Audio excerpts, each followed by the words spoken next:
Hello friends, welcome to my channel. आज मैं आप लोगों के सामने एक उपन्यास शुरू कर रही हूँ, शरत चंद्र चट्टोपाध्याय जी का अंतिम प्रश्न।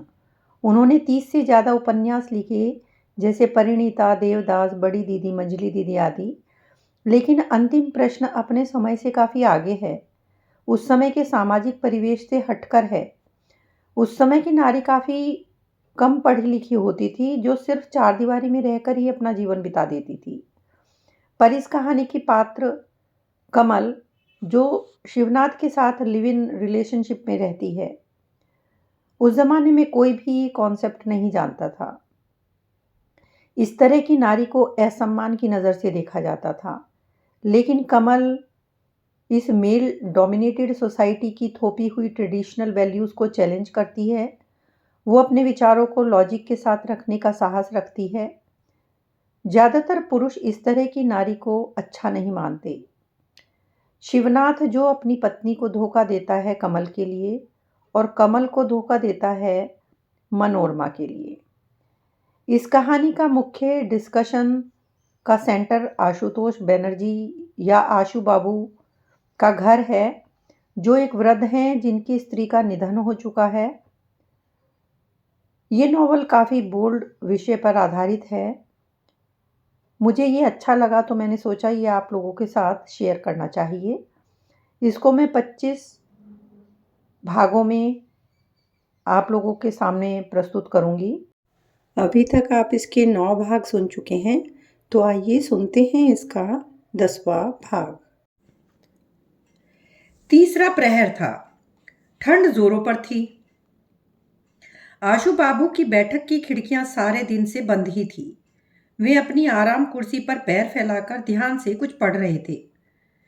पिछले दरवाजे पर कोई आया। उसकी छाया उनके अखबार पर पड़ी। वे समझ गए कि उसके नौकर की दिन की नींद पूरी हुई। बोले, कच्ची नींद तो नहीं उठ गया बेटे? नहीं तो फिर से सिर दुखेगा। अगर कष्ट ना हो तो मेरी चादर से मेरे पैर ढक दो। नीचे कारपेट पर एक मोटा सा तकिया रखा था। आगंतुक ने उसे उठाकर उनके पैर ढककर चादर तकिए से में दबा दी। आशु बाबू बोले, बस बेटा, इतनी ज़रूरत नहीं है। अब एक चुरुट दे दे। अभी दिन बाकी है। मगर मगर कल समझोगे बेटा, अर्थात कल तुम्हारी नौकरी जानी ही है। कोई उत्तर नहीं आया रहा, क्योंकि मालिक की ऐसी बातों से नौकर वाकिफ था। विरोध की भी जरूरत नहीं, विचलित होना भी बेकार है। आशु बाबू ने हाथ बढ़ाकर चुरुट लिया और माचिस जलाने की आवाज़ सुनकर पेपर से नजरें उठाई। कुछ पल स्तब्ध रहकर बोले, मैं भी कहूँ, यह यदु के हाथ। इस तरह से पैर ढकना और उसकी 14 पीढ़ियों को नहीं आता। कमल बोली, मगर हाथ जल रहा है। आशु बाबू ने जल्दी से उसके हाथ से जलती तीली फेंक दी और वह हाथ अपने हाथों में लेकर जोर से अपने सामने खींचकर बोले, इतने दिनों तक तुम दिखी क्यों नहीं बेटी? आज पहली बार उन्होंने कमल को बेटी पुकारा, मगर उनके प्रश्न का कोई अर्थ नहीं है, यह उन्हें समझ आ गया। कमल कुर्सी लेकर दूर बैठ रही थी, मगर उन्होंने ऐसा नहीं करने दिया। बोले, वहां नहीं बेटी, तुम मेरे बिल्कुल पास बैठो। यह कहकर उसे पास बिठाकर बोले, यूं अचानक कमल? कमल बोली, आज आपको देखने का बहुत मन कर रहा था, इसलिए चली आई। आशु बाबू ने कहा, अच्छा किया, मगर इससे ज्यादा वे कुछ नहीं कह पाए। दूसरों की तरह वे भी जानते हैं कि यहाँ पर कमल का कोई सगी साथी नहीं है। उसे कोई नहीं चाहता, किसी के घर जाने का अधिकार उसे नहीं है। बिल्कुल एकाकी जीवन जीना पड़ रहा है इस लड़की को। फिर भी यह बात भी न कह सके कि कमल, जब मन करे यहाँ आ जाया करो, और किसी से ना हो, मुझसे कोई संकोच नहीं करना। इसके बाद क्या कहें, इसी कमी के कारण कुछ देर अनमने से मौन बैठे रहे। उनका अखबार हाथ से छूटकर नीचे गिर गया तो कमल ने झुककर उठा दिया। बोली, आप पढ़ रहे थे, मैंने असमय आकर आपको बाधा पहुंचा दी। आशु बाबू बोले, नहीं, पढ़ना हो चुका है, जो बाकी है वह ना पढ़ने पर भी चलेगा। पढ़ने की इच्छा भी नहीं है, और फिर तुम्हारे जाने के बाद अकेले ही रहना पड़ेगा। इससे अच्छा है बैठकर तुमसे बातें करूं। कमल बोली, मैं तो आपसे सारा दिन बातें करना चाहती हूँ, मगर और सब नाराज हो जाते हैं ना। उसके चेहरे पर हंसी होने के बावजूद आशु बाबू को पीड़ा हुई। बोले, तुम्हारी बात झूठ नहीं है कमल, मगर जो नाराज होते हैं वे अभी यहाँ नहीं हैं। यहाँ के नए मजिस्ट्रेट बंगाली हैं। उनकी पत्नी मणि की सहेली है। एक साथ कॉलेज में थे। 2 दिन पहले ही वह अपने पति के पास आई है। मणि वहीं गई है। लौटने में शायद रात हो जाएगी। कमल ने हंसकर पूछा, आपने कहा तो जो नाराज होते हैं उनमें एक तो मनोरमा है, बाकी कौन है? आशु बाबू बोले, सभी। यहाँ उनकी कमी नहीं है। पहले लगता था शायद अजीत तुम पर नाराज नहीं, मगर अब लगता है उसका विद्वेष जैसे सबसे ज्यादा है, जैसे अक्षय बाबू को भी हरा दिया है। कमल को चुप देखकर बोले, पहले उसे कभी ऐसे नहीं देखा, मगर 2-3 दिन में वह भी बदल गया है। अब अविनाश भी वैसा ही हो गया है। यह सब मिलकर जैसे तुम्हारे विरुद्ध षड्यंत्र रच रहे हैं। इस बार कमल हंसी। बोली, अर्थात कुशांक पर वज्राघात। मगर मेरे जैसी समाज और लोकालय से बाहर एक तुच्छ लड़की के विरुद्ध षड्यंत्र किस लिए? मैं तो किसी के घर भी नहीं जाती। आशु बाबू बोले, नहीं जाती, यह सच है। शहर में कहाँ तुम लोगों का घर है, कोई नहीं जानता। मगर इस कारण तुम तुच्छ नहीं हो कमल। इसीलिए ये लोग तुम्हें भूल भी नहीं सकते और माफ भी नहीं कर सकते। तुम्हारी चर्चा किए बिना, तुम्हें ताना दिए बिना इन्हें शांति नहीं होती। अचानक अखबार उठाकर बोले, यह क्या है जानती हो? अक्षय बाबू की रचना। अंग्रेजी में नहीं होता तो तुम्हें पढ़कर सुनाता। नाम नहीं है, मगर यह तुम्हारे ऊपर आक्रमण करके ही लिखा है। कल मजिस्ट्रेट के घर नारी समिति का उद्घाटन होगा। यह उसी का मंगल अनुष्ठान है। यह कहकर उन्होंने अखबार को दूर फेंक दिया। बोले, यह सिर्फ निबंध नहीं है। बीच बीच में पात्रों के मुंह से बहुत सी बातें कही गई हैं। इसकी मूल नीति के साथ किसी का विरोध नहीं है, विरोध हो ही नहीं सकता। मगर यह वह नहीं है। व्यक्ति विशेष को कदम कदम पर पीड़ा पहुंचाना ही इसका असल आनंद है। मगर अक्षय का आनंद और मेरा आनंद एक नहीं है कमल। मैं इसे अच्छा नहीं कह सकता। कमल बोली, मगर मैं तो उनका भाषण सुनने नहीं जाऊंगी। मुझे आघात करके क्या मिलेगा? आशु बाबू बोले, कुछ नहीं। शायद इसलिए उन्होंने यह मुझे पढ़ने के लिए दिया है। बूढ़े को दुख देकर जितना क्षोभ कम हो सकता है। यह कहकर उन्होंने हाथ बढ़ाकर फिर से कमल का हाथ अपनी ओर खींचा। इस स्पर्श में क्या था कमल पूरी तरह नहीं समझ पाई।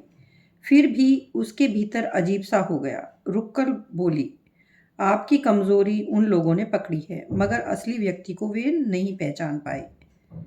क्या तुम पहचान पाई हो बेटी? शायद उनसे ज्यादा तो पहचान ही पाई हूं। आशु बाबू ने कोई उत्तर नहीं दिया। काफी देर चुप बैठने के बाद बोले, सब सोचते हैं इस बूढ़े जितना सुखी कोई और नहीं है। बहुत रुपया, संपत्ति, मगर यह बात झूठ तो नहीं है। आशु बाबू बोले, झूठ नहीं है। पैसा और संपत्ति बहुत है, मगर उससे इंसान को क्या मिलता है कमल? कमल हंसकर बोली, बहुत कुछ आशु बाबू। आशु बाबू ने गर्दन घुमाकर उसकी ओर देखा। बोले, अगर बुरा ना मानो तो तुमसे एक बात कहूँ? कहिए। मैं बुढ़ा आदमी हूँ। तुम मेरी मनी की हम उम्र हो। तुम्हारे मुंह से अपना नाम सुनना मुझे अच्छा नहीं लगता। अगर तुम्हें बाधा ना लगे तो मुझे काका बाबू या चाचा बुलाओ। कमल के विस्मय की सीमा नहीं थी। आशु बाबू कहने लगे, कहावत है, मामा न होने से काना मामा होना अच्छा। मैं काना तो नहीं हूं, मगर लंगड़ा हूं, बात से बीमार। बाजार में आशुबद्दी को कोई 1 पैसे में नहीं खरीदेगा। यह कहकर मजाक में हाथ को ऊपर उठाकर हिलाकर बोले, न भी दे बेटी, मगर जिसके पिता जीवित न हो उसे यूं घबराना नहीं चाहिए। उसके लिए लंगड़ा चाचा ही अच्छा है। कोई उत्तर न पाकर वो बोले, कोई अगर ताना देगा भी कमल, तो उसे प्यार से कहना, मेरे लिए यही बहुत है। कहना, गरीब के लिए रांग ही सोना है। उनकी कुर्सी के पीछे बैठकर कमल छत की ओर देखकर आंसू रोकने की कोशिश करने लगी। उत्तर नहीं दे पाई। इन दोनों में कहीं कोई मेल नहीं। सिर्फ अनजान होना ही नहीं, शिक्षा, राजनीति, संस्कार और सामाजिक व्यवस्था में भी दोनों में कितना बड़ा भेद है। कोई रिश्ता जहां नहीं है वहां पर सिर्फ एक संबोधन का छल करके बांध कर रखने की कोशिश देख बहुत दिनों के बाद कमल की आंखों में आंसू आ गए। आशु बाबू ने पूछा, क्यों बेटी, कह सकोगी? कमल अपने आंसू संभालती हुए बोली, नहीं। नहीं? नहीं क्यों? कमल ने इस प्रश्न का उत्तर नहीं दिया। दूसरा विषय छेड़ा। बोली, अजीत बाबू कहाँ हैं? आशु बाबू पल भर चुप रहकर बोले, क्या पता, शायद घर में ही है। कुछ पल मौन रहकर फिर बोले, पिछले कुछ दिनों से वह मेरे पास नहीं आता। शायद यहाँ से जल्दी ही चला जाएगा। कहाँ जाएंगे? आशु बाबू ने हंसने की कोशिश करते हुए कहा, बूढ़े व्यक्ति को क्या सब लोग सब कुछ बताते हैं बेटी? नहीं बताते। शायद ज़रूरत महसूस नहीं करते। रुककर बोले, तुमने सुना होगा कि बहुत पहले मणि से उसका रिश्ता तय हुआ था, मगर अचानक लग रहा है उन दोनों में झगड़ा हुआ है। कोई किसी से ठीक से बात ही नहीं करता। कमल चुप रही। आशु बाबू लंबी सांस छोड़कर बोले, भगवान ही मालिक है, उनकी जो इच्छा। एक तो गाने बजाने में मशगूल है और दूसरा अपनी पुरानी आदत ब्याज सहित पूरी कर रहा है। यही तो चल रहा है।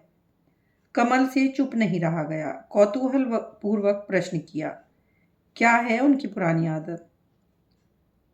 आशु बाबू बोले, बहुत सी हैं। वह भगवा वस्त्र पहनकर सन्यासी हुआ, मणि से प्यार किया, देश के लिए जेल गया, विलायत जाकर इंजीनियर बना, लौटकर गृहस्थी बसाना चाह रहा था, मगर आजकल फिर बदल गया है। पहले मांस मछली नहीं खाता था, फिर खाने लगा। परसों से फिर बंद कर दिया। यदु कहता है कि वह 1 घंटा नाक बंद करके योगाभ्यास करता है। योगाभ्यास करते हैं? हाँ, नौकर ही बता रहा था कि लौटते समय समुद्र यात्रा करने के कारण काशी में प्रायश्चित करेगा। कमल चौंक कर बोली, समुद्र यात्रा करने के कारण प्रायश्चित करेंगे? अजीत बाबू? आशु बाबू गर्दन हिलाकर बोले, वह कुछ भी कर सकता है। कमल को हंसी आ गई। कुछ कहने ही वाली थी कि दरवाजे पर किसी की परछाई पड़ी और जिस नौकर ने अपने मालिक को यह खबर दे दी थी वह आ खड़ा हुआ। बहुत ही कठोर खबर सुनाई कि अविनाश, अक्षय, हरेंद्र, अजीत इत्यादि बाबू आए हैं।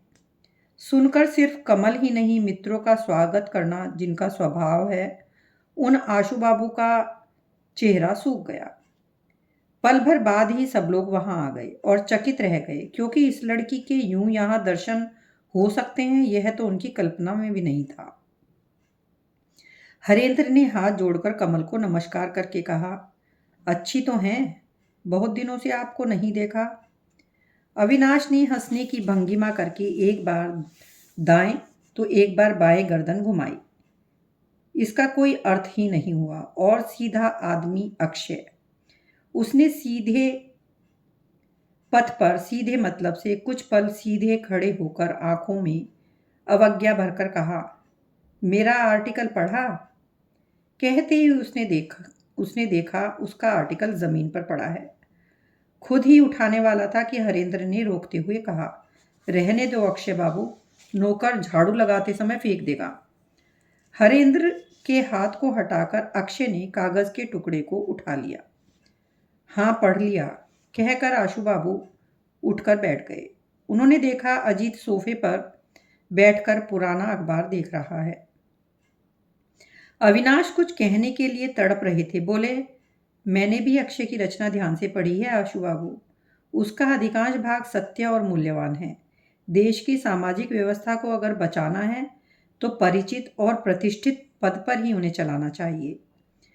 यूरोप के संस्पर्श से हमें बहुत अच्छी चीज़ें मिली। हमारी अपनी बहुत सी गलतियां हैं, मानता हूँ, मगर हमारे संस्कार हमारे समाज के हिसाब से ही होने चाहिए। परायों का अनुकरण करने में कोई कल्याण नहीं।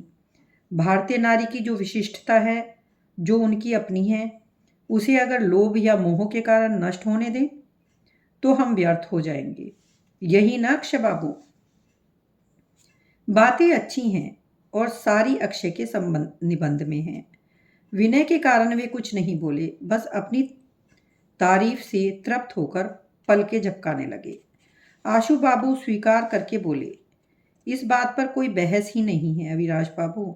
बहुत से विद्वानों ने यही बात कही है और शायद भारत का कोई व्यक्ति इस बात का विरोध नहीं करता। अक्षय बाबू बोले, कर भी नहीं सकता, और इसके सिवा और भी बहुत विषय हैं जो मैंने उस लेख में नहीं लिखा, मगर कल नारी कल्याण समिति के भाषण में कहूँगा। आशु बाबू कमल की ओर देखकर बोले, तुम्हारा तो समिति में निमंत्रण नहीं है, तुम वहाँ नहीं जाओगी। मैं भी बीमार हूँ, मैं भी न जाऊँ, मगर यही तो तुम्हारी बात है। हाँ कमल, तुम्हें तो इस प्रस्ताव पर कोई आपत्ति नहीं है ना? कोई और समय होता तो आज के दिन कमल चुप ही रहती, मगर पहले ही उसका मन ठीक नहीं। ऊपर से इन लोगों की पौरुषहीन संगबद्धता मन में आग लग गई, मगर खुद को संभालकर हंसकर बोली, कौन सा प्रस्ताव आशु बाबू? अनुकरण करना या भारतीय विशिष्टता? आशु बाबू बोले, मान लो दोनों ही। कमल बोली, अनुकरण जब तक सिर्फ बाहर से है तब तक वह धोखा है। तब आकृति से मेल खा भी जाए, स्वभाव से उसका मेल नहीं होता, मगर वह अगर भीतर और बाहर एक हो जाए तब अनुकरण करके लज्जित होने वाली कोई बात नहीं। आशु बाबू सिर हिलाकर बोले, बात है कमल, बात है। ऐसे अनुकरण से हम अपनी विशेषता खो देते हैं। इसका अर्थ हुआ खुदा को खोना। इसमें अगर दुख और लज्जा नहीं है तो किसमें है? कमल बोली, विशेषता चली भी गई आशु बाबू। भारत की विशिष्टता और यूरोप की विशिष्टता में भेद है, मगर किसी भी देश की किसी भी प्रकार की विशिष्टता के लिए इंसान नहीं है। इंसान के लिए उसका आदर है। असल बात यह है, वर्तमान समय में यह विशिष्टता उसके लिए कल्याणकार है या नहीं। इसके सिवा तो सब कुछ अंधा मोह है। आशु बाबू व्यथित होकर बोले, सिर्फ अंधा मोह कमल, उससे ज़्यादा कुछ नहीं? कमल बोली, नहीं, उससे ज़्यादा कुछ नहीं। किसी एक जाति की एक विशिष्टता बहुत दिनों से चली आ रही है, इसीलिए उसे सांचे में हमेशा देश के लोगों को ढलना पड़ेगा। इसका अर्थ क्या है? इंसान से ज़्यादा बड़ी इंसान की विशिष्टता नहीं है, और यह बात जब हम भूलते हैं तब विशिष्टता भी नहीं रहती और व्यक्ति को भी हम खो देते हैं। वहीं पर लज्जित होना चाहिए आशु बाबू। आशु बाबू हतबुद्धि हो गए। बोले, तो सब एकाकार हो जाएगा, भारतवासी कहकर हमारी पहचान भी नहीं होगी। इतिहास में ऐसी घटनाओं के साक्षी हैं। उनके कुंठित विक्षुब्ध चेहरे की ओर देखकर कमल हंसकर बोली, तब शायद ऋषि मुनियों के वंशज के रूप में पहचान ना हो, मगर इंसान के रूप में पहचान होगी, और आप लोग जिन्हें भगवान कहते हैं वे भी पहचान लेंगे। उनसे गलती नहीं होगी। अक्षय चेहरा कठोर करके बोले, भगवान सिर्फ हमारा है, आपका नहीं। कमल ने उत्तर दिया, नहीं। अक्षय बोले, यह सब शिवनाथ की प्रतिध्वनि मात्र है, सिखाई हुई भाषा। हरेंद्र बोले, ब्रूट। देखिए हरेंद्र बाबू, देखता हूं बिष्ट। आशु बाबू अचानक जैसे जाग गए। बोले, देखो कमल, मैं दूसरों की बात नहीं करता, मगर हमारी भारतीय विशिष्टता सिर्फ बातों में नहीं है। इसका जाना कितना बड़ा नुकसान है, सोच के बाहर है। कितने धर्म, कितना आदर्श, कितने पुराण, इतिहास, काव्य, उपाख्यान, शिल्प, कितनी अमूल्य संपदा इस विशिष्टता के सहारे जीवित हैं। अगर वैसा हुआ तो इसका कुछ नहीं बचेगा। अक्षय बोले, क्या इतना समझने की बुद्धि नहीं है आप में? हरेंद्र बोले, आपके अभद्र व्यवहार पर मैं आपत्ति करता हूँ अक्षय बाबू, मगर जिसकी तुम अवज्ञा के कारण उपेक्षा कर रही हो उसमें भी तो बहुत सारे सत्य हैं। विभिन्न कारणों से हमारी सामाजिक विधि व्यवस्था पर से तो तुम्हारा विश्वास उठ गया है, मगर एक बात मत भूलो कमल, बाहर के बहुत सारे उपद्रव हमें सहने पड़े, फिर भी आज अपनी विशिष्टता के साथ जीवित हैं। यह सिर्फ इसलिए कि हमने सत्य का सहारा लिया। दुनिया की बहुत सी जाति विलुप्त हो चुकी हैं। कमल बोली, इसमें दुख की क्या बात है? हमेशा उन्हें रहना ही होगा, इसकी आवश्यकता भी क्या है? आशु बाबू बोले, यह दूसरी बात है कमल। कमल बोली, होने दो दूसरी बात। पिताजी से सुना था कि आर्यों की एक शाखा यूरोप में जाकर बस गई थी। आज वह नहीं है, मगर उनके बदले जो हैं वह और बड़े हैं। वैसा ही अगर इस देश में भी घटता तो उनकी तरह हम भी आज अपने पूर्वजों का शोक नहीं मनाते और अपनी सनातन विशेषता के दंभ में दिन नहीं बिताते। आप कह रहे थे अतीत के उपद्रव हम झेल चुके हैं। यह सत्य नहीं भी हो सकता, तब हम कैसे बचेंगे बताइए? आशु बाबू ने इसका जवाब नहीं दिया, मगर अक्षय बाबू जोश में आ गए। बोले, तब भी बचेंगे, अपने आदर्शों के कारण। जो आदर्श इतने युगों से हमारे मन में हैं, जो आदर्श हमारे दान में, हमारे पुण्य में, हमारी तपस्या में हैं, जो आदर्श हमारी नारी जाति के सतीत्व में हैं, हम उन्हीं आदर्शों के कारण बचेंगे। हिंदू कभी नहीं मरता।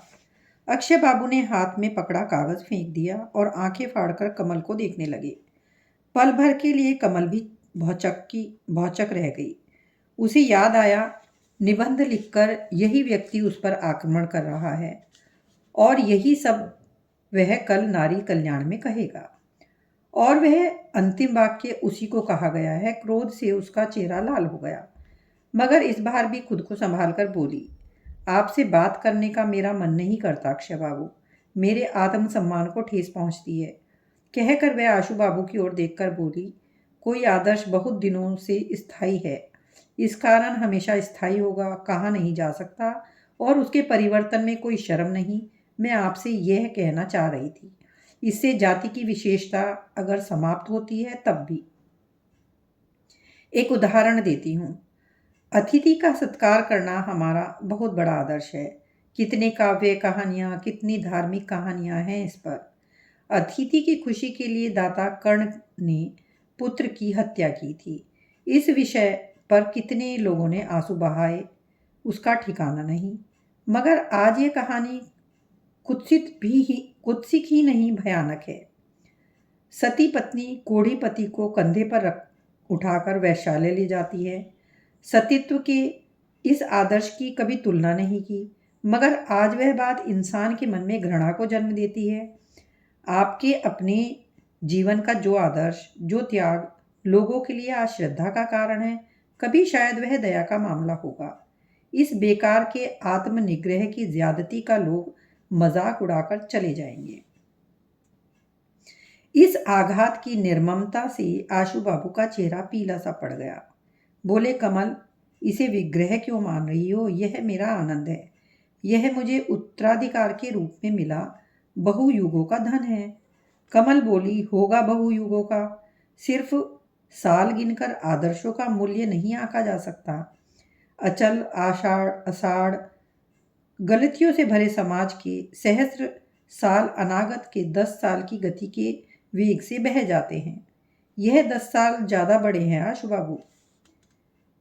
अजीत अचानक तीर की तरह सीधा खड़ा होकर बोला, आपकी बातों की उग्रता से शायद ये विस्मित हूं, मगर मैं नहीं हूं। मैं जानता हूं इस विजातीय मनोभाव का उत्स कहाँ है, किस लिए हमारे आदर्शों पर आपकी इतनी घृणा है। मगर चलिए, बेकार देर करने का समय नहीं है, 5 बज गए हैं। अजीत के पीछे पीछे सब बाहर चले गए। किसी ने उसे अभिवादन तक नहीं किया। किसी ने एक बार उसे मुड़कर नहीं देखा। बहस से जब हार गए तो इस तरह का व्यवहार करके पुरुष के समूह से विजय की घोषणा की। उनके जाने के बाद आशू बाबू बोले, कमल, आज तुमने सबसे ज़्यादा मुझे चोट पहुंचाई है, मगर मैं पूरे ही प्राणों से आज तुम्हें प्यार कर पाया हूँ। मेरी मणि से किसी भी मामले में तुम कम नहीं हो बेटी। कमल बोली, इसका कारण आप सचमुच के बड़े आदमी हैं काका बाबू। आप इतनी तरह झूठे नहीं हैं। मगर मुझे भी देर हो रही है, मैं चलती हूँ। यह कहकर उसने उनके पैरों के पास आकर झुककर प्रणाम किया। प्रणाम वह किसी को नहीं करती। इस आचरण से आशू बाबू उद्विग्न हो गए। आशीर्वाद देकर बोले, फिर कब आओगी बेटी? शायद मैं कभी नहीं आऊँगी काका बाबू, कहकर वह कमरे से बाहर चली गई। आशू बाबू चुपचाप उस ओर देखते रहे।